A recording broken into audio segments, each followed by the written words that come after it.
تنگ نہ ہو، ٹائٹ نہ ہو، اتنا باریک نہ ہو کہ جسم جھلک رہا ہو، اپنے گریبانوں کے اوپر اپنی روڑنی ہوتی ہے بکل مار لو،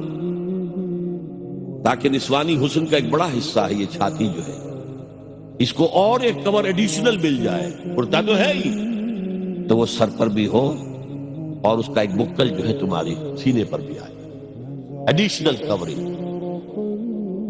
اس کے باوجود بھی نگاہیں نیچی رکھو، باپ کی نگاہ بھی نہ پڑے تمہارے نسوانی حسن، وہ بھی مرد ہے، بھائی کی نگاہ نہ پڑے،